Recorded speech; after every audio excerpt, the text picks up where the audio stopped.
that's it. Let's roll. Hey, let's be careful out there. In between all the pop music and awesome action movies, we still found time to watch great television. Welcome to WatchMojo.com, and today we're counting down our picks for the top 10 decade-defining TV shows of the 1980s. Oh, that's not magic. That's just hard work. Suppose I just settle for the pleasure of her company.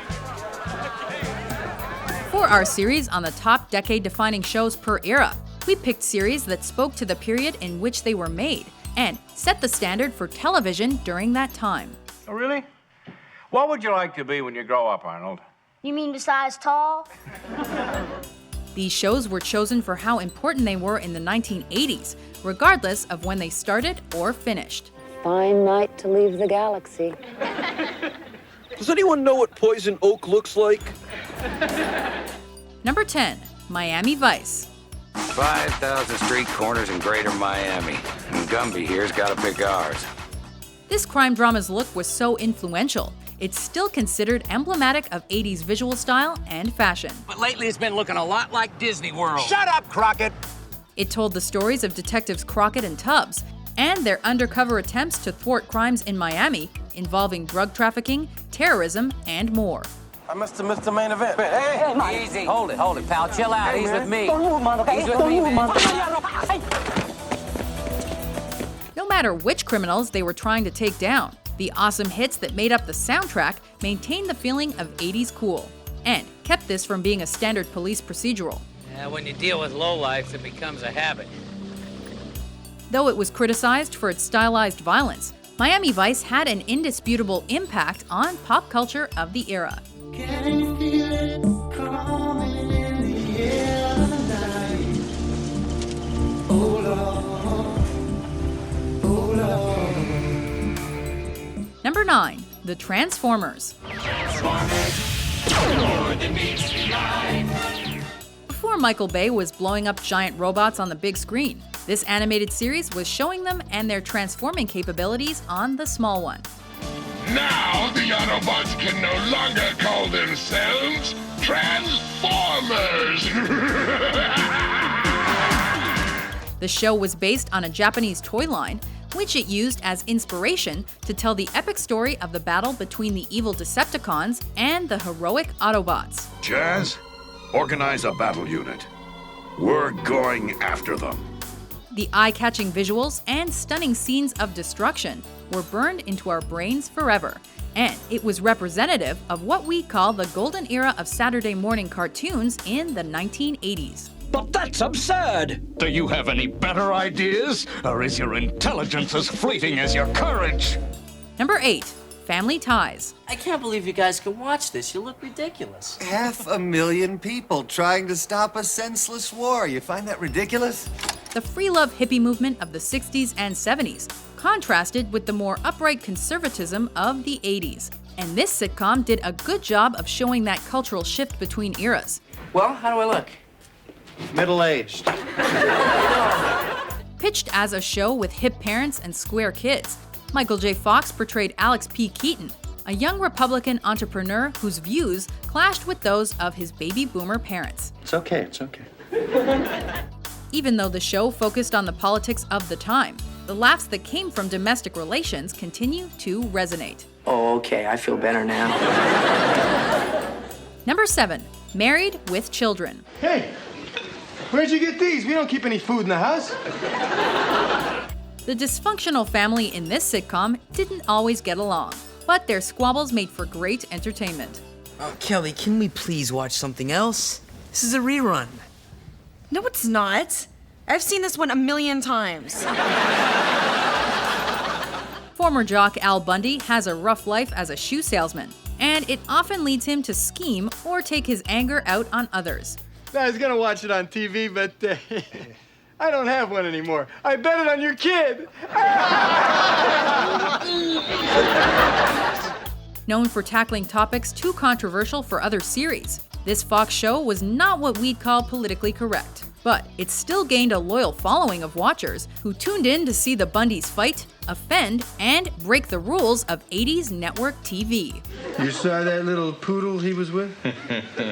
How was she? What am I saying? This is a dog. Number 6, Roseanne. Darlene! They cut out my tongue.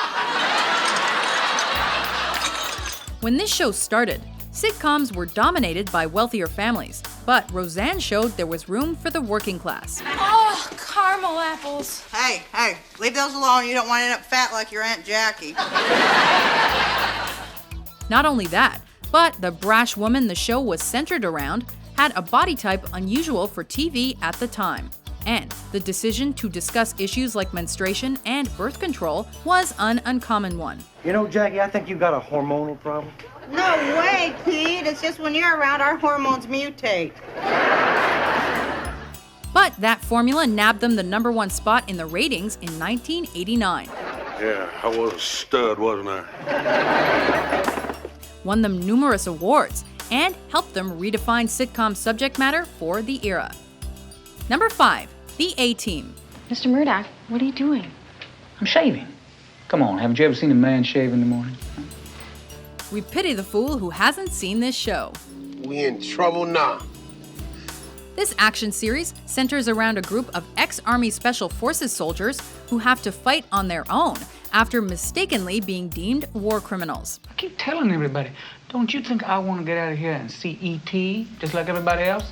The tough but lovable team includes unforgettable personalities like Bosco Bad Attitude Baracus, memorably portrayed by Mr. T. Their action-packed, almost cartoonish escapades made for thrilling viewing, and fans loved watching their heroes fight for good and coming to the aid of the downtrodden, which helped it achieve solid ratings and influence the medium. Living on the jazz. 4 restless romantics who live on the fault line. The edge of society, which is the only place left where they can survive. What's this, the last reel of a Disney movie?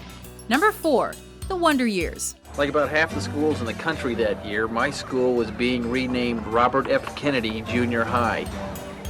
Growing up isn't always easy, but it's certainly filled with lots of emotions, and this comedy drama did an amazing job of bringing them back. This is the way most of my conversations with my brother Wayne ended. Apparently, he just deeply regretted the fact that I had been born. It depicted the coming of age of Kevin Arnold, a boy living in a normal American suburb who starts the series at 12 years old. You see, the night before, we'd spent very close to 4 complete minutes talking to each other on the telephone. Our relationship was entering the fast lane of the 7th grade social scene. After just 6 episodes had aired, it won an Emmy for Best Comedy Series, thanks mostly to its innovative and groundbreaking writing and storytelling. Lunch. At last, something I figured even I couldn't screw up.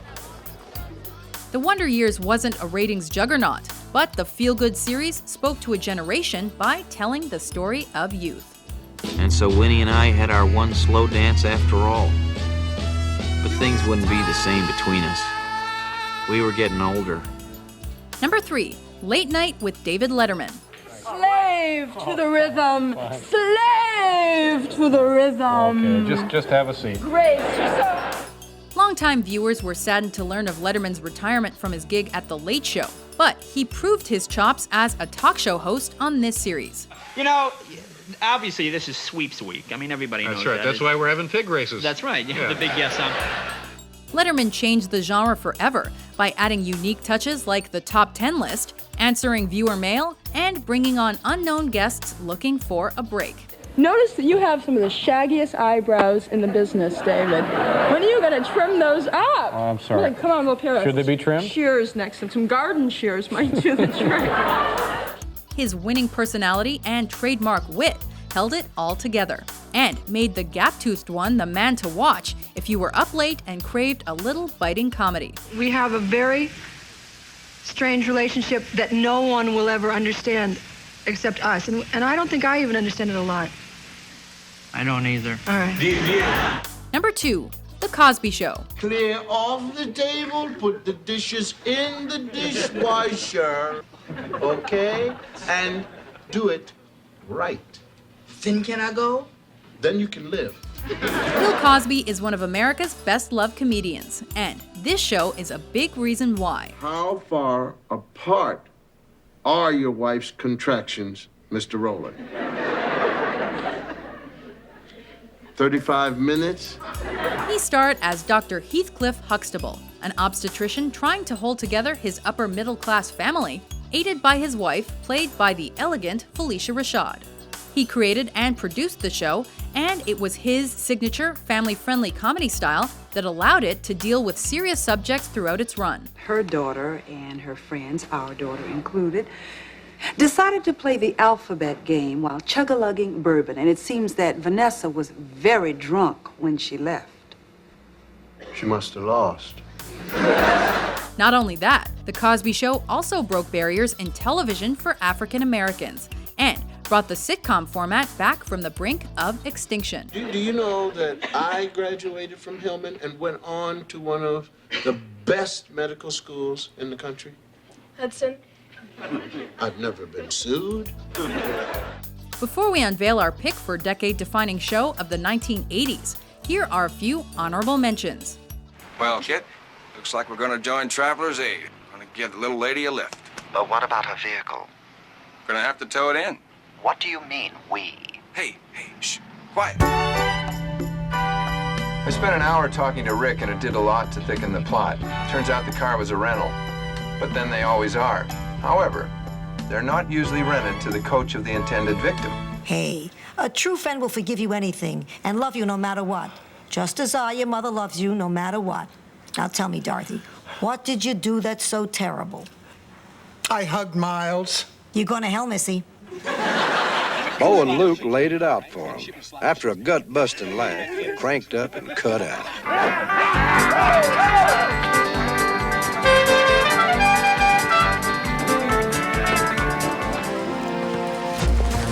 Is it deep enough?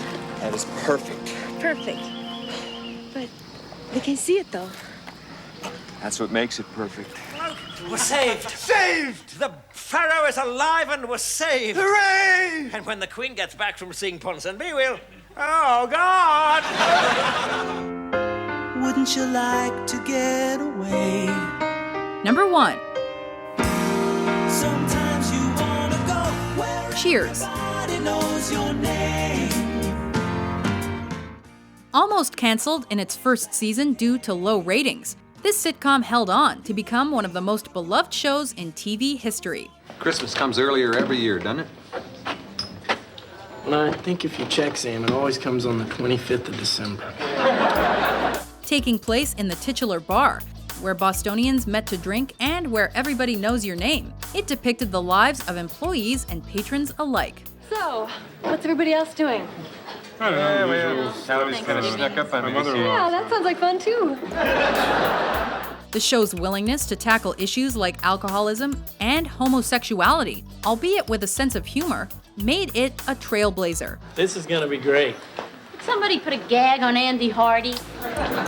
And it earned what was then a record 117 Emmy nominations for its role as the anchor of NBC's must-see TV lineup. Screaming Viking over here, please. I don't know what's going on here, but I've been a bartender. Bartender, make it 2. Coming right up. Wait a minute, there is no such drink as a screaming... I think I'll have a screaming Viking. Do you agree with our list? What TV show do you think best defined the 1980s? Uh-oh. What? What was that? They want my answer. For more memorable top 10s published every day, be sure to subscribe to WatchMojo.com. Good night!